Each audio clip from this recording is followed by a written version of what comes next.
Kenapa kita harus beragama? Buat apa repot beragama gitu kira-kira. Bukan mengapa harus beragama. Dan saya tangkap itu kayaknya ini enggak mau repot. Loh ya.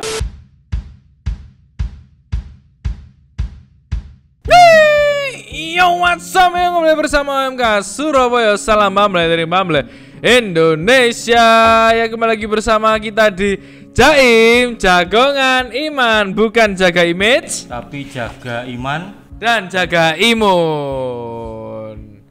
Nah, sebelum kita memulai segala sesuatu, kita harus atas nama Bapak dulu. Dalam nama Bapa dan Putra dan Roh Kudus. Amin.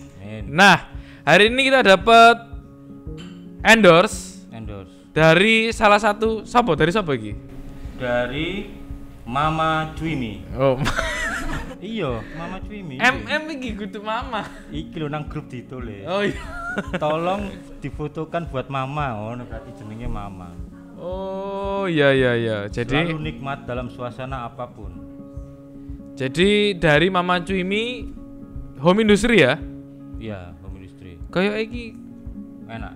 enggak, kayak anjen dilebihno iki. Oh, porsinya ditambahin. Iya. Makasih Mama. Siapa jenenge? Mama Cuimi. Berdoa dahulu sebelum makan ini ya. Woi, mantap. Itu Mama Cuimi. Nanti kalau mau pesan silakan ada di kolom deskripsi. DM juga bisa. Nah, hari ini kita bakal bahas sesuatu yang menurut kita berat. Nggak pernah kita diskusikan secara terbuka. Iya, betul. Itu sesuatu yang mungkin kalau anak muda mungkin menganggap itu mempertanyakan iman berarti tabu berarti. Iya. Nah, dan hari ini kita kedatangan narasumber yang spesial. Selalu spesial. Dia seorang Romo yang bertugas di Seminari Tinggi Providensia Dei. Nah, itu. Nama aslinya Romo Edi Laksito, tapi lebih terkenal dengan Romo Nangle. Langsung kita panggilkan Romo Nangle. Selamat datang Romo di OMK Surabaya. Ya, oke. Terima kasih sudah mau sharing datang di OMK Surabaya. Ya. Sehat Mo ya? Ya, sehat. Nah, lumayan. Monggo Romo diperkenalkan sedikit profil singkatnya, terus bertugas di mana, monggo Romo. Ya, saya Nangli. Ya, bertugas di Seminari Tinggi Providensia Dei, mengajar, juga mendampingi frater. Mantap. Nah, Romo. Formator Mo ya? Ya, istilahnya formator ya. Formator, pembina. Nah, Romo. Ini kan namanya segmen Jaim itu jaga iman. Nah, jaga iman itu biasanya ada pertanyaan-pertanyaan dari teman-teman sendiri. Oke. Langsung ke kita biasanya dari Instagram itu langsung bertanya apapun yang biasanya soal kekatolikan. Kekatolikan. Ya. Nah, hari ini kita tuh membahas pertanyaan dari salah satu sobat Bamble. Nah, itu dia bertanya gini, Tuhan itu urusan pribadi atas pengalaman spiritual atau iman. Mengapa harus beragama? Nah, tapi dia closingnya itu pakai WK loh. Iya. Jadi koyo iki serius apa gak? Nah, gitu. Tapi ya karena kita sudah membuka pertanyaan ya wis sebisanya satu persatu dijawab. Nah, itu dulu Romo. Kenapa kita harus beragama? Kenapa harus beragama? Nah, itu. Kalau yang saya tangkap gitu ya, saya tangkap dari ungkapannya itu kan saya juga dapat kiriman awalnya chat yang ditulis itu buat apa repot beragama gitu kira-kira. Bukan mengapa harus beragama, tapi repot beragama. Dan saya tangkap itu ya ini kayaknya ini enggak mau repot gitu. Iya, enggak mau repot. Dan saya kira jadi pertanyaannya mengapa harus beragama? Enggak, aku mau lihat mengapa itu dikatakan gitu. Mengapa orang atau teman kita ini mengatakan buat apa beragama kan begitu kan? Yang di situ ya dia pakai kata buat apa repot beragama ya. Lalu saya tangkap ini ya mungkin tidak mau repot, jadi bilangnya lalu begitu yang dikatakan itu. Jadi muncul pertanyaan berikutnya, repotnya apa sih? Nah itu ya harus tanya ke dia kalau repotnya Iya, apa. repotnya apa tuh? Iya. Serepot apa gitu ya? Iya, tapi mungkin memang ya repot. Mungkin Nah, kamu misalnya beragama ini repot apa enggak ya? Kadang repot, kadang enggak dong. Kadang repot, kadang enggak. Untungnya kita ini beragama pakai bahasa Indonesia loh. Iya.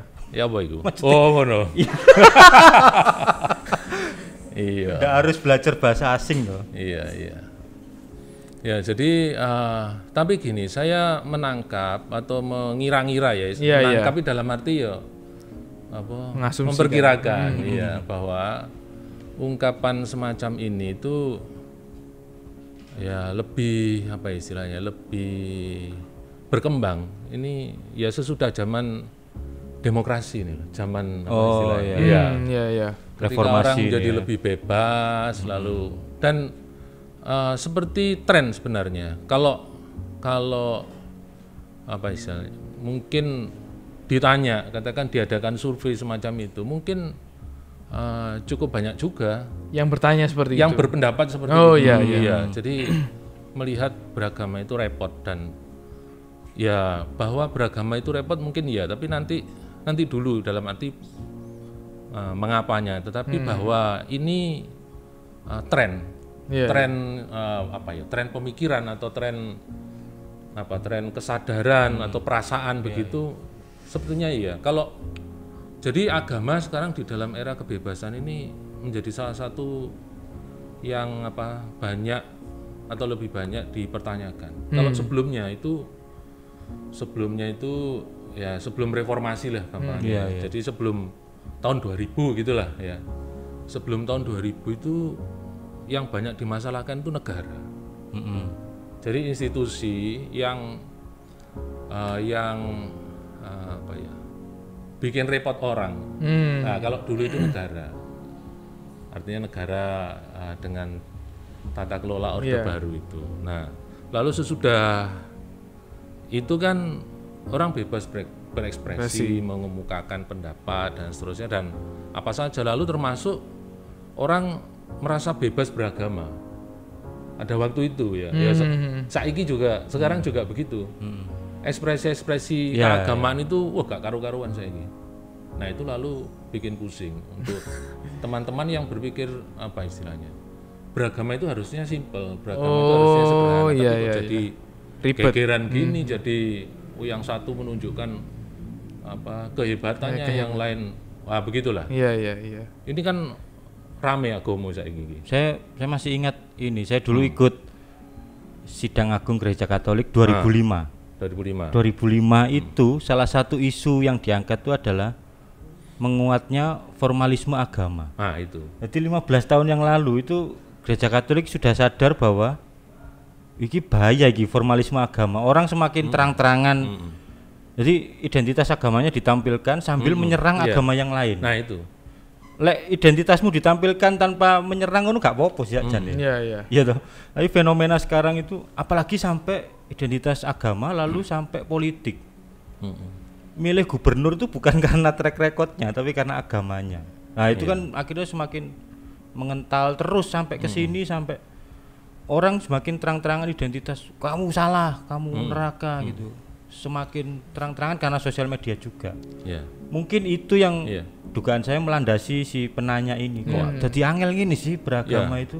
Biyen lo santai ngono ya. Ya, jadi ungkapan itu mungkin muncul dari daya kritis. Artinya melihat realitas orang beragama, melihat realitas orang beragama yang istilahnya, yang justru membuat repot hidup bersama ini. Nah, gitulah kira-kira. Jadi dan itu tidak hanya tampil sebagai fenomena masyarakat, tapi regulasi-regulasi yang muncul mengatur bagaimana dunia pendidikan. Misalnya di sekolah-sekolah lah. Sekolah-sekolah itu istilahnya? Ketentuan agama itu masuk juga di situ, di dalam penyelenggaraan sekolah, di dalam bagaimana siswa berpakaian dan sebagainya. Nah, lalu ini agama ini gimana sih gitu loh. Sudah jadi nggak privat lagi ya. Nah, gitu. Jadi publik, jadi dimasukkan dalam aturan. Ya agama memang ya publik. Tetapi ketika ini loh berlebihan itu loh, eksesif di dalam penerapan aspek-aspek formal dari agama. Nah, di sini mungkin lalu ya timbul daya kritis itu tidak bisa menyetujui itu. Nah, lalu kemudian timbullah ungkapan itu mungkin. Ya bisa jadi ya. Memang harus dicek dulu ke teman ini. Tapi anggaplah misalnya kita semua menganggap bahwa agama tidak ribet. Tapi kan kita harus kadang kan bertanya, kita lahir itu kan kadang kebetulan kalau saya kan agamanya ketika SD, jadi nggak sekitar. Tapi kan ada orang teman-teman yang mungkin dibaptis secara ketika bayi. Berarti kan itu mereka kan dianggapnya kan kadang ada berpikir dipilihkan agama. Nah, tapi kan juga mereka bertanya, kenapa kok kita harus beragama? Apakah beragama itu penting? Apakah kalau kita tidak beragama itu kita juga, apakah kita nggak bisa hidup misalnya begitu? Kayak gitu gimana Romo? Ya, karena mungkin belum menangkap, belum memahami apa istilahnya ya, hakikat agama, lalu fungsi atau makna agama itu di dalam kehidupan. Kalau misalnya ya agama itu dihidupi dengan benar, dimengerti dulu dimengerti lalu dihayati dengan benar, ya mungkin berbeda. Artinya tidak muncul pertanyaan itu seperti itu ya. Tapi kalau pertanyaan itu sebagai pertanyaan karena keinginan tahu, itu sesuatu yang baik saya kira. Ya kalau memang bertanya begitu ya dalamilah gitu agama itu gitu. Tetapi ketika mendalami agama itu ya ada istilahnya ya, ada daya kritis juga yang harus menyertai gitu. Kalau tidak ya itu tadi agama hanya menjadi baju, menjadi alat, menjadi lalu ditolak gitu. Tetapi ketika agama dihayati dengan benar, maka ya orang mau repot untuk itu. Ya katakanlah gini lah, kesibukan kalian ini repot poga kita. Repot. Repot banget mau. Sarepotan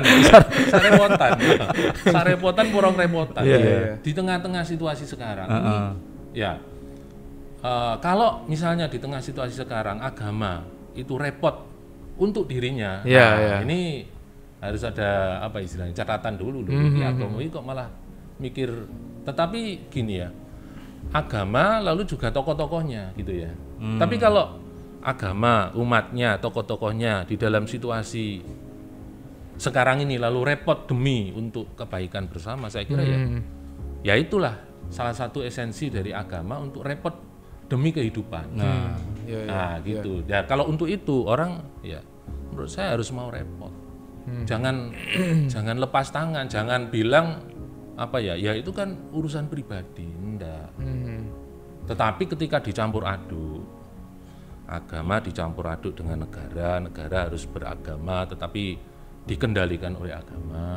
Peraturan-peraturan agama mengatur semua di dalam dimensi yang seharusnya dibedakan. Nah itu lalu timbul jadi kerepotan. Tetapi ketika agama menjalankan fungsi-fungsinya secara tepat, maka di situ agama punya kontribusi untuk kehidupan. Seperti ini, penyadaran sosial, menimbulkan kepekaan.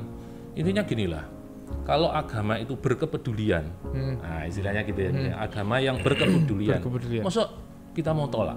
Nah, kan gitu, ya toh? Ya, Bo. Tapi agama yang mau peduli biasanya dicurigai. Nah, itu ya memang. Iya, ada. Itu risikonya. Iya, akses-aksesnya. Iya. Nah, dia mau atau berani nggak menanggung risiko-risiko beragama, dalam arti beragama secara benar loh ya. Beragama yang berkepedulian itu penuh risiko. Kita punya tokoh-tokohnya di Indonesia inilah. Dari agama Islam ada tokohnya, ya sebutlah nama-nama orang-orang siapa, Gus Dur misalnya. Kawannya Romangun kalau di zaman dulu yang sekarang sudah meninggal. Ya itu agama yang berkepedulian. Dan bukan hanya ini tokoh-tokoh yang tampil di permukaan lah katakan, tetapi masyarakat beragama itu saya kira pada dasarnya menghayati itu juga, meniru tokoh-tokoh yang mereka miliki. Itu gitu ya apa. Kalau dari arti katanya itu apa mau? Agama itu. Waduh, iki kira sik kudu ngeling-eling ya. Agama itu aduh lali aku. Ayo apa ya? Ada hubungannya dengan begitu. A itu. Iya. Astrip gama gitu ya. Kira-kira ngono lah. Kalau saya lupa sorry. Tapi kalau saya karena ini bahasa bahasa Sanskerta saya kira. A itu apa, agama itu apa ngono.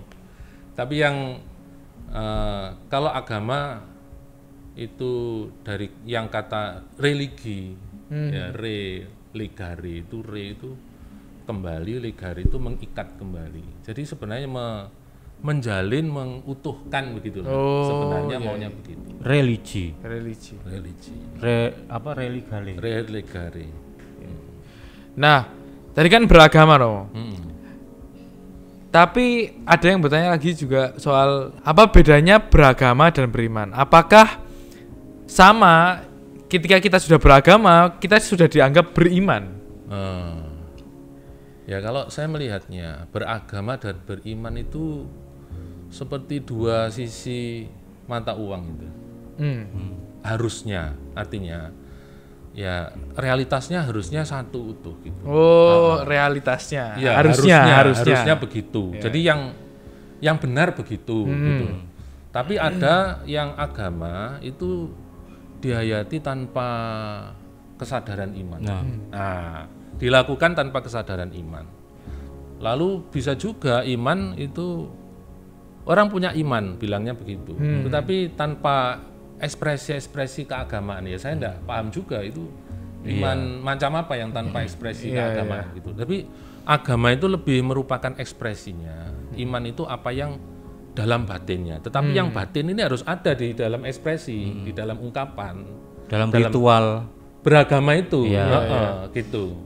Entah beragama itu dalam arti yang sifatnya ritual peribadatan, yang sifatnya lebih aktualisasi lebih jauh, misalnya ya seperti di sini kita menggalang katakanlah solidaritas, kepedulian, pembelajaran, ini kan aktualisasi, wujud lebih jauh. Nah ini ya bagian dari agama juga gitu. Nah tapi mesti disertai dengan kesadaran iman gitu. Ya apa? Jadi. Tapi bisa nggak Romo? Beriman tanpa beragama bisa nggak? Beriman tanpa beragama ya tunjukkanlah gitu ya. Saya pengen tahu. Saya pengen tahu. Rada aneh ya. Iya, saya pengen tahu beriman dan ya mungkin gini ya, beriman dalam arti apa? Mungkin gitu dulu kan. Yang jelas di situ agama sudah enggak masuk kan ya. Iya. Enggak disertakan. Lalu berimannya yang macam apa gitu. Katakanlah iman kepada Tuhan. Tuhan yang bagaimana itu, gitu kan? Ya, mungkin bisa di-sharingkan gitu, mungkin bisa di-sharingkan. Orang-orang kita tahu. Agnostik itu kan juga gitu ya, Mo ya. Dia beriman, dia meyakini ada Tuhan, ada yang mengendalikan alam semesta ini. Tapi dia tidak mau punya identitas agama atau ritual peribadatan gitu. Ya, jadi itu sebenarnya menurut saya itu suatu gambaran tentang Tuhan tertentu. Jadi suatu Tuhan yang tidak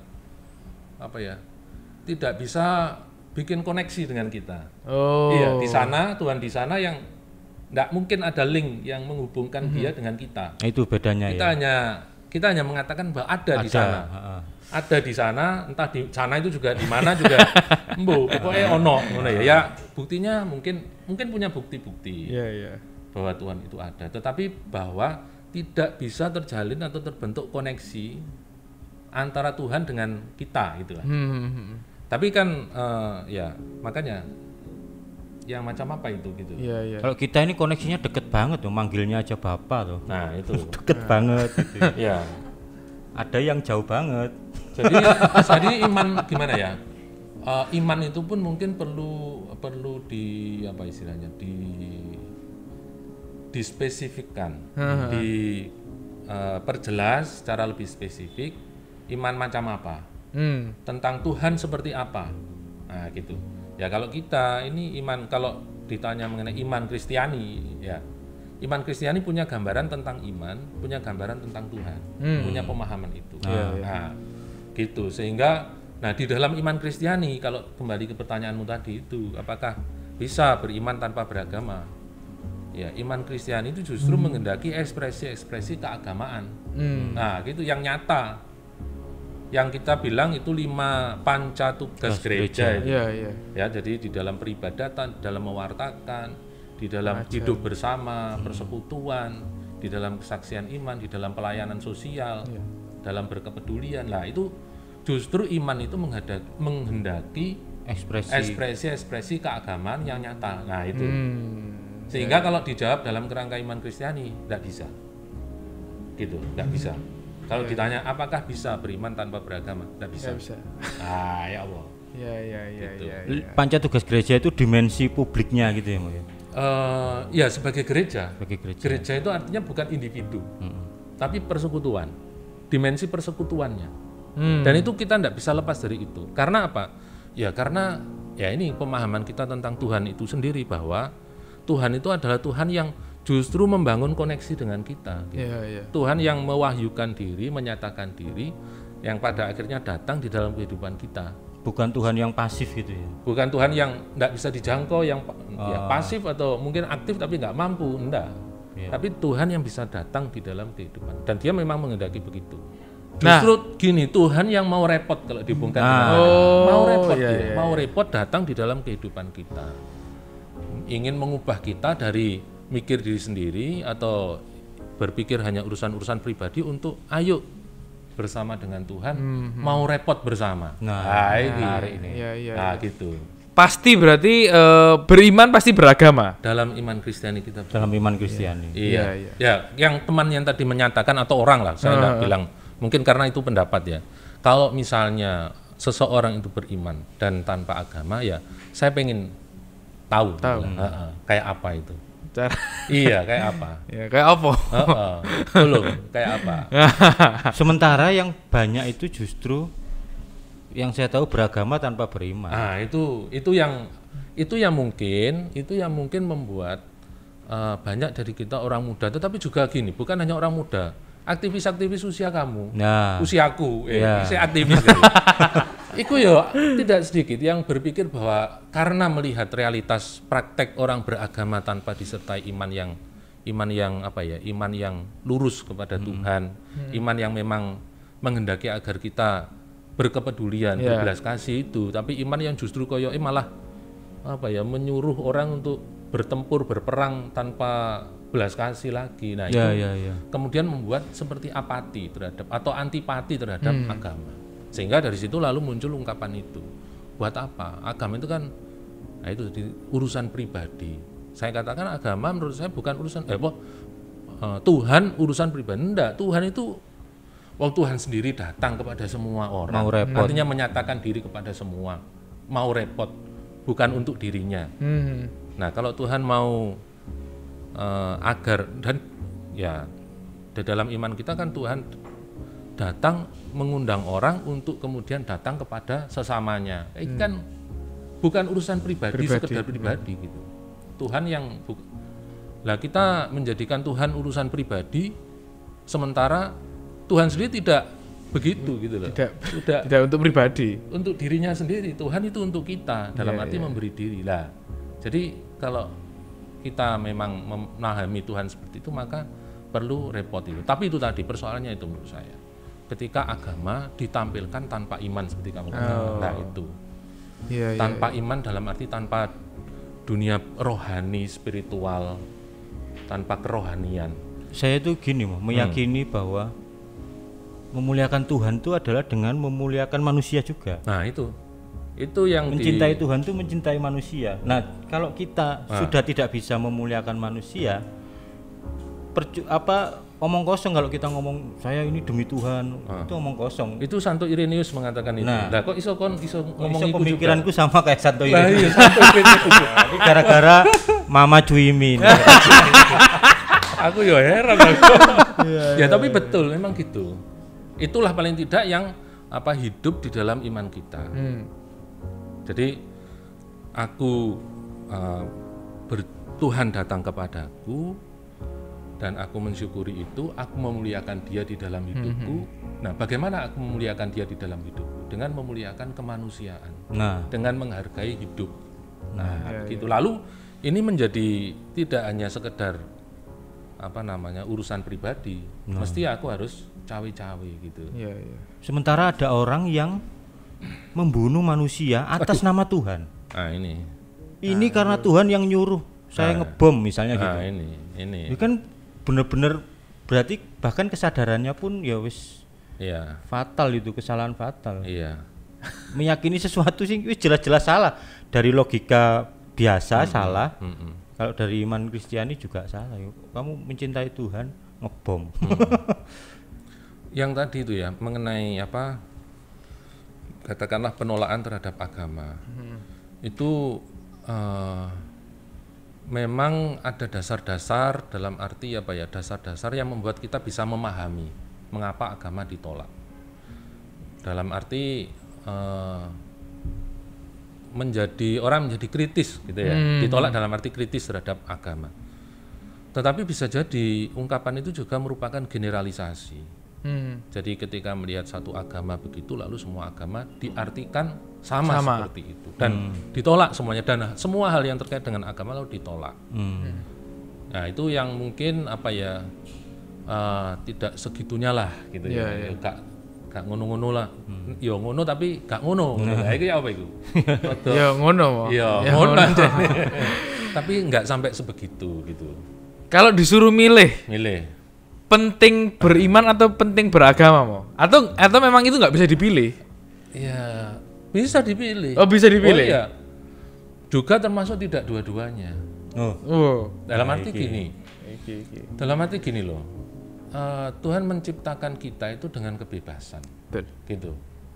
Jadi juga ketika orang menerima Tuhan yang menyatakan dirinya. Tadi kan saya bilang Tuhan itu di dalam pemahaman kita Tuhan yang bisa membangun koneksi dengan manusia.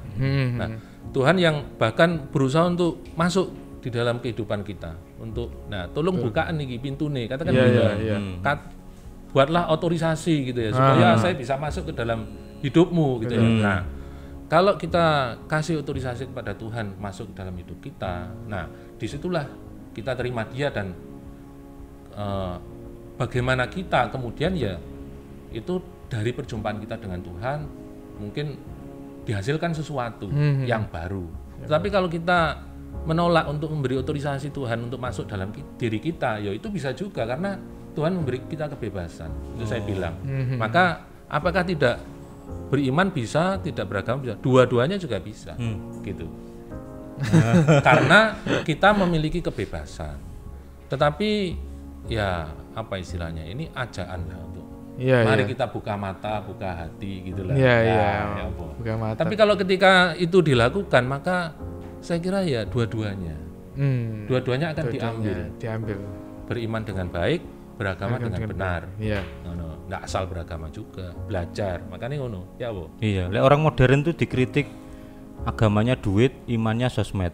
Nah, itu pilihan itu ya. Iya, yang diyakini itu sosmed. Yang dipuja itu uang. Ya itu pilihan. Tuhan memberi pilihan. Nah, jadi juga kalau misalnya tadi kita bicara mengenai iman, mengenai Tuhan, mengenai agama dan sebagainya, itu tetap ada dalam ranah pilihan. Juga kalau misalnya teman-teman berpikir Tuhan itu urusan pribadi, agama itu bikin repot, ya itu pilihan. Dan bisa memilih begitu. Saya tidak menganjurkan ya. Tetapi dan juga ya mungkin bisa dilihat ulang atau dikaji ulang. Apakah memang itu yang tepat untuk dia? Tapi sebagai kebebasan dia punya. Saya dulu waktu ini masih ikut-ikut gerakan mahasiswa itu mikirnya semua agama itu sama, ya pokoknya baik. Kalau saya berbuat baik pasti saya masuk surga gitu. Dengan rumusan yang sangat sederhana gitu. Itu wajar nggak mau? Ya, ketika melihat, jadi kembali kepada yang kita lihat aja. Kalau kamu melihat bahwa agama itu baik ya, apakah itu harus harus dibantah gitu ya. Dan memang mungkin ya pada saat itu kan istilahnya dalam teman-teman gerakan mahasiswa itu kan yang ambil bagian di dalam gerakan itu kan, dan di dalam satu gerakan, artinya di dalam satu kebersamaan itu kan dari beraneka macam agama. Sing agama ini gak jelas yo melok di nah, itu juga ambil bagian di situ, sehingga rasa bersama itu dan memiliki aspirasi atau keinginan akan perubahan yang lebih baik bersama-sama itu ya, yang agama Islam ya ada, Protestan ya ada, Hindu Buddha juga hadir di situ, yang Katolik juga. Nah lalu perasaan seperti itu atau pemahaman seperti itu ya muncul, saya kira bahwa ada kebaikan. Jadi gini lah, jika di situ kita menemukan kebaikan, kita tidak bisa menyangkalnya. Nah itu gitu. Tapi ketika di situ kita melihat ada sesuatu yang bertentangan dengan baik, itu apa sih? Ya bertentangan dengan yang manusiawi, gitu. Karena manusia ini bisa menjadi ukuran. Dalam arti gini, ukuran dalam arti kalau itu sesuatu yang bertentangan dengan istilahnya yang asasi di dalam diri manusia dan itu pada agama, maka ya itu tidak baik. Tidak baik. Nah, yang merendahkan martabat manusia itu sudah pasti tidak baik. Tetapi lalu juga gini ya, kalau misalnya kita mendapati sesuatu yang tidak baik dalam agama, itu tadi, apakah lalu agama kita silang? Enggak, ataukah agama itu diperbaiki, diperbaharui? Karena ada saat-saat tertentu di dalam perjalanan agama, juga agama kita itu dibutuhkan pembaharuan, perubahan, perbaikan. Nah gitu. Nah, misalnya kalau kita, teman-teman muda lah, kalau melihat bahwa di dalam kehidupan beragama, sederhananya di paroki, di dalam keuskupan kita, di antara orang-orang muda, di sekolah, melihat ada sesuatu yang tidak baik, apakah terdorong atau tidak untuk mengupayakan perbaikan, gitu. Misalnya. Jadi tidak harus, maksud saya gini, tidak harus kalau sesuatu tidak baik itu lalu kita singkirkan. Mungkin, dan ini kerap kali justru kita dipanggil untuk ambil bagian di dalam memperbaiki. Nah, misalnya arek-arek nom keadaan ini adem ayem kabeh.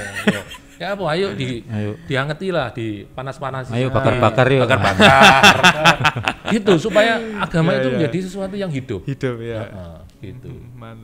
Nah, Romo ada nggak pesan untuk teman-teman muda, karena kan ini kan yang nonton pasti teman-teman muda. Ya ada sih yang tua, yang senior.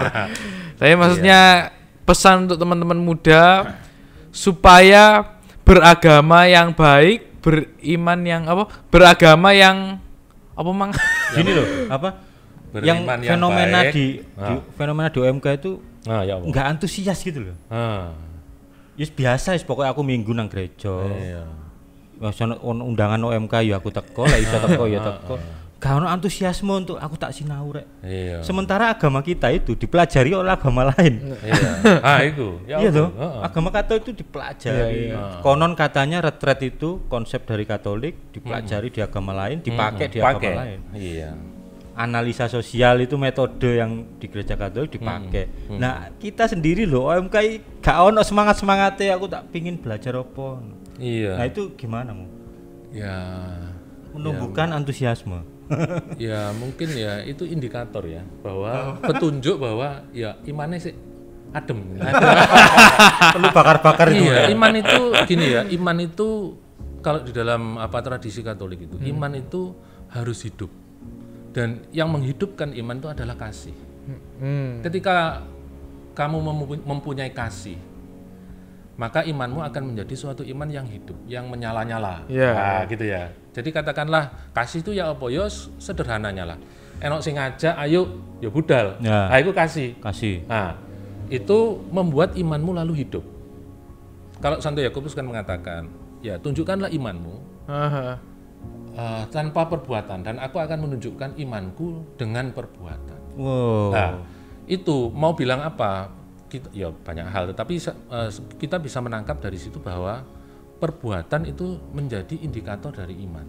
Maka kalau misalnya arek-arek teman-teman muda Katolik, Surabaya dan sekitarnya ya, sekelilingnya itu, ya ayo.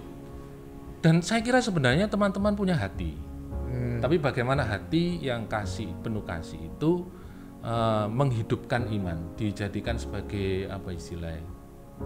Trigger menjadi bahan bakar imannya itulah. Imannya akan lebih hidup. Nah, lalu di situ lakukan sesuatu. Itu tadi diwujudkan dalam perbuatan, di dalam hidup beragamanya. Jadi Katolik itu agamaku. Tapi agama sing urip lah, supaya urip iku ya iku mau iman yang dihidupkan oleh kasih dinyatakan di dalam tindakan-tindakan keagamaan dalam perbuatan. Ya kira-kira.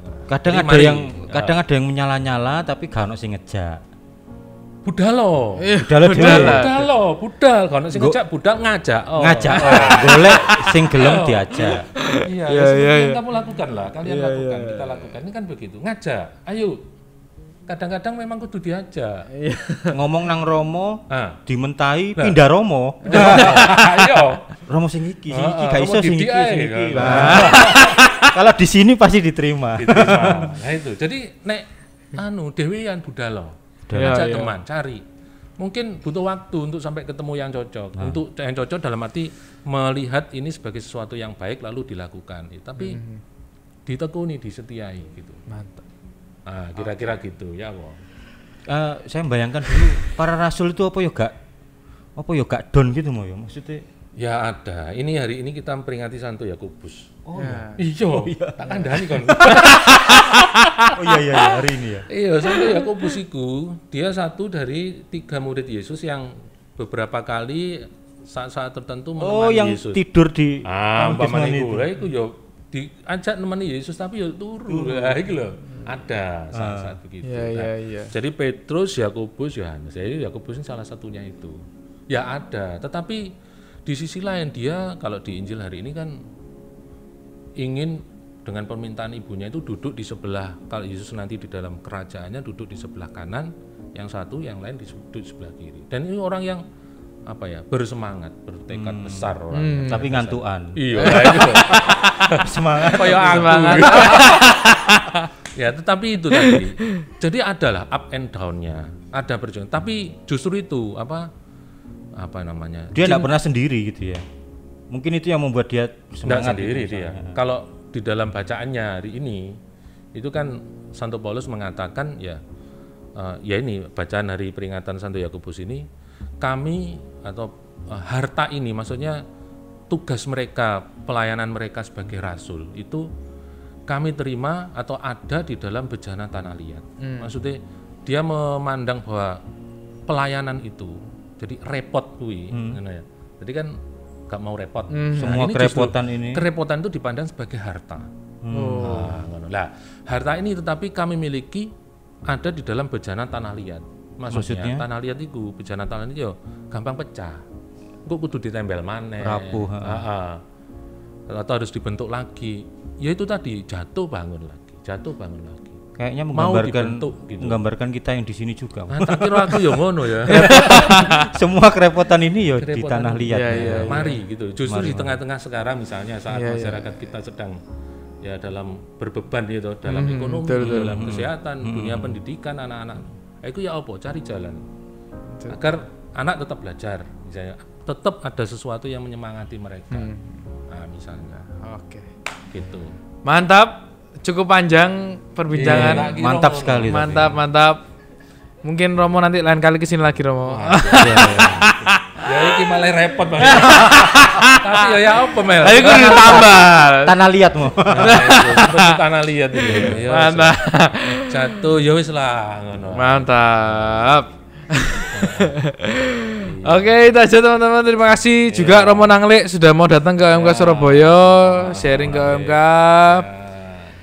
Tapi sebelum kita tutup, kita harus tanda salib dulu supaya menutup tadi yang dibuka. Dalam nama Bapa dan Putra dan Roh Kudus. Amin. Terima kasih juga untuk teman-teman yang sudah lihat video kita. Jangan lupa juga subscribe, like, and share. Jangan lupa juga follow kita di @OMK Surabaya. Pertanyaan monggo tanyakan, pasti kita jawab. Yang ekstrim nggak apa-apa. Yang ekstrim kita seru. Mantap. Oke teman-teman, terima kasih dan sampai jumpa di Jaim Jagongan Iman, bukan jaga image tapi jaga iman dan jaga imun. Itu yang tadi saya cerita formalisme agama itu. Sampai ada perda berdasarkan agama. Lah, iku. Di Aceh perda syariat. Iku malah gawe repot ya menjana agama. Perda Injil. Aduh. Iya, di Papua ada perda Injil. Perda Injil. Nanti lama-lama di Kalimantan sana ada perda Mandarin. Yo Sobat Bumble Indonesia, jangan lupa subscribe, like, and share OMK Surabaya. Kenapa? Karena kita adalah channel Katolik paling lucu dunia. Subscribe follow dewi.